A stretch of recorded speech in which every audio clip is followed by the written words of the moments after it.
Hello everyone. Today we will be talking about physical and cognitive development in late adulthood. Your chapter discusses 3 theories that help to explain our aging process. And so the first one is the cellular clock theory. So this explains that cells can divide only a limited number of times. And so telomeres, which are located at the cap of the chromosomes, are DNA sequences, and they become shorter each time a cell divides until it can divide no more. The second theory is the free radical theory that describes that aging comes from cells metabolizing energy and the byproducts that this creates. And these byproducts include unstable oxygen molecules or free radicals. Free radicals damage DNA and other cellular structures. And so this actually can lead to disorders like cancer or arthritis. Obesity has actually been demonstrated to increase the number of free radicals in one's system. A low but adequate caloric diet is linked to decrease the oxidative damage created by free radicals. And so this is where foods that are high in antioxidants come in. And so lastly, or the third theory that your chapter discusses, is a hormonal stress theory. And so what this theory discusses is that as the HPA system ages, it becomes less able to shut off when necessary. So this may occur after years of prolonged high stressful periods. And so what this does is it helps to break down the HPA system. So there's actually an increased risk of catching seasonal illness, as well as developing cardiovascular disease, cancer, diabetes, and hypertension. Beyond these theories that help to elucidate the aging process, we also see that adults continue to grow new brain cells throughout their lives. Growth of dendrites has been observed to continue through the 70s. Even in late adulthood, the brain has remarkable repair capability. And when brain activity of older and younger people were compared, it was observed that older brains literally rewire themselves to compensate for their losses. And so switching gears and talking about lifespan and life expectancy, lifespan is the maximum number of years an individual can live. The lifespan of human beings is approximately 120 years. Life expectancy is the number of years that will be lived by any individual, average individual born in a particular year. The life expectancy of individuals living within the U.S. is 77 years. Today, life expectancy for females is 80 and 74 for males, with the difference of 6 years. These differences are due to health attitudes, habits, lifestyles, and occupation. Biological factors play a role too, as females outlive males in virtually all species. This may be explained by protective effects of estrogen and damaging effects of testosterone. Late adulthood has the longest span of any period of human development that can span up to 50 to 60 years. Researchers distinguish between subgroups within this stage or this period up into 3 subgroups. And so the young old are between the ages of 60 and 74, the old are between the ages of 75 and 84, and the oldest old are 85 and older. Oldest old are much more likely to be female, which is not surprising given the previous slide. There's a higher rate of morbidity and a greater incidence of disability within this period than the young old, and the majority continue to live independently in the community. In 1980, there were only 15,000 oldest old, or individuals within that stage or subgroup in the U.S., and in 2000, there were 77,000. This number should actually increase to 834,000 by 2050.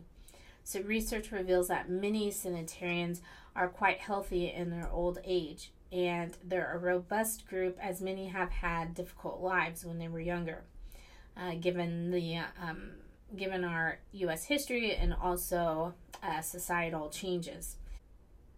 And actually within society, there are a lot of changes that are needed to be dealt with in order to effectively help this transition of older adults within this period of life.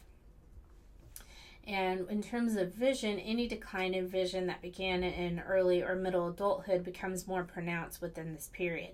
Night driving is particularly difficult for older individuals, and dark adaptation is slower and the visual field becomes smaller. Hearing impairment may begin in middle age but doesn't become an impediment until late adulthood. So 75% of individuals ages 75 through 79 experience some type of hearing problem. This hearing loss is usually due to the degeneration of the cochlea, the primary neural receptor for hearing in the inner ear.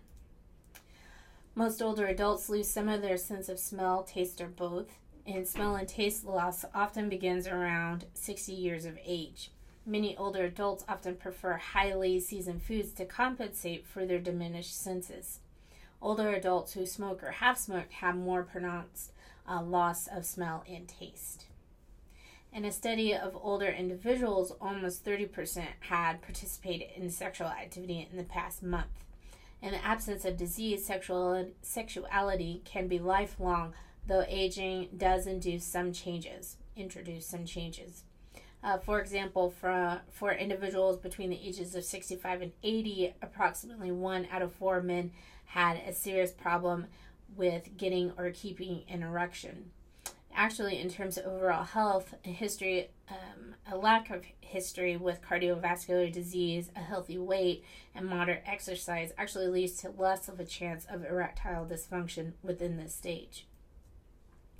Having a sense of personal control is found to be important both physically and psychologically. Control can range from deciding where one lives to controlling activities in a residential environment. When studies have compared those with control to those without, those in control were more alert, happier, and active. Only about 5% of adults age 65 and over actually reside within a nursing home. Looking to later life, about 23% of individuals age 85 and older were actually living in nursing homes. So alternatives to nursing homes include home health care, daycare centers, and preventative medicine clinics.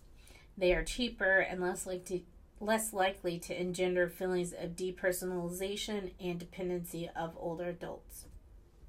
Unfortunately, too often, healthcare providers share society's stereotypes and negative attitudes towards the elderly. In healthcare, these attitudes can take the form of avoidance, dislike, and begrudgingly tolerating these individuals rather than positive and instilling hope-type treatments.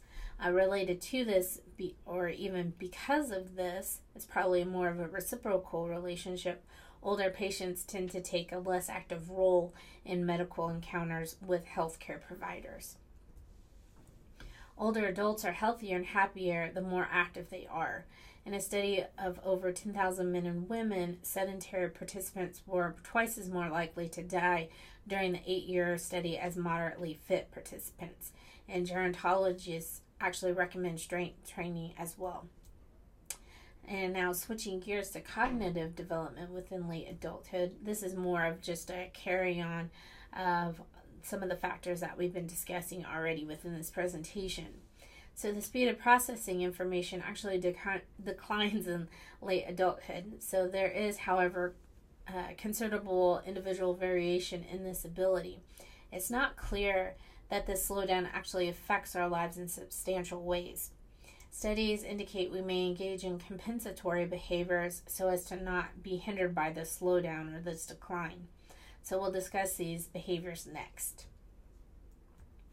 And within your chapter, it talks about 3 different types of attention and how this is impacted within late adulthood. And so selective attention is focusing on a specific aspect of experience that is relevant while really ignoring anything else within your environment that's irrelevant. So one example of that is focusing on this lecture right now versus voices down the hall or even your cell phone. Older adults generally perform more poorly on these tasks, except when on simple tasks involving searching for a feature that's present or absent on a computer screen. And really, when you look at simple tasks, there are no real differences between age groups. And the second type of attention is dividing attention, and this involves concentrating on more than one activity at the same time. So this is like multitasking. When competing or completing tasks are easy, there's no real differences between age groups. But when the competing or completing tasks are more difficult, older adults have much more difficulty with this. The third type of attention is sustained attention. And this is a state of readiness to detect and respond to small changes occurring at random times in the environment. And this is also known as vigilance. Older adults actually perform as well as younger adults with sustained attention. And here we talk about episodic memory. And episodic memory is the retention of information about the where and when of life's happenings. So what did you do over spring break? Where were you when the World Trade Center buildings fell down on 9/11? Younger adults have better episodic memory than older adults, even though older adults may think that they can remember older events better than more recent events. Older adults may have intact episodic memories, but actually lose the ability to remember the context for those memories. So this may help to explain if you're talking to your grandparents or older individuals and they tell the same story over and over again. They remember the story, but not the context for which they've told that story. Context is very important in episodic memory and actually just memory in general. Often we don't remember things unless we're cued by something within the environment. So that's where context comes into play. Within sex differences, or within episodic memory and sex differences, women actually have a slight to moderate advantage over males in episodic memory. For the most part, episodic memory declines more in older adults than semantic memory. Working memory is a concept currently used to describe short-term memory as a place for mental work, and is similar to what Piaget called operations, and it has a maximum capacity which is about 7 items. So it declines during late adulthood, and this decrease in working memory is a type of decrease in the ability to hold multiple things in your mind at one time and manipulate them at the same time. Perceptual speed is also looked at within late adulthood, and so this is the ability to perform simple perceptual motor tasks. And so one example of this is reaction time.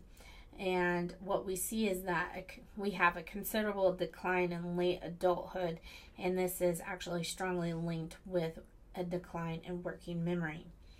And what we also see is that this also involves remembering to do something in the future, such as remembering to take your medicine or remembering to do an errand. And so this is a type of prospective memory. And researchers have found a decline in prospective memory with age. And a number of studies show that whether there's a decline within memory is very complex and depends on the nature of the task that you have the individual completing and also what you're really trying to assess within that study. Interestingly, research shows that people's beliefs about their own memory actually play an important role in their memory. And what people tell themselves about their ability to remember actually matters. Findings have shown a relationship between positive and negative beliefs about one's memory and actual memory performance on tasks. And what we see with memory and aging is that factors including health, education, and SES can influence an older adult's performance on memory tasks. Researchers have found that using more everyday life memory tasks in their study actually reduces the differences across ages and memory, but really doesn't eliminate them. Some but not all aspects of memory decline in older adults. So the decline occurs primarily in episodic and working memory, but not in semantic memory. And a decline in perceptual speed is associated with memory decline. Successful aging does not mean just completely eliminating the memory decline that happens, but more of how can we reduce that decline, and also how can we help individuals to positively or more meaningfully adapt to that decline that happens within this period. And so what we have within this research are two main conclusions.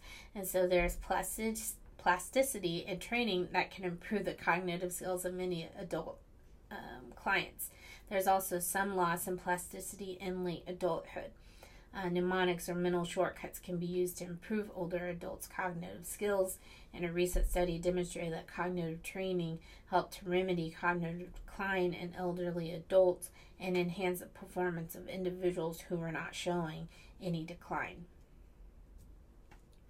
In men, good health, a strong psychological commitment to work, and a distaste for retirement were the most important characteristics related to continued development or continued employment into old age.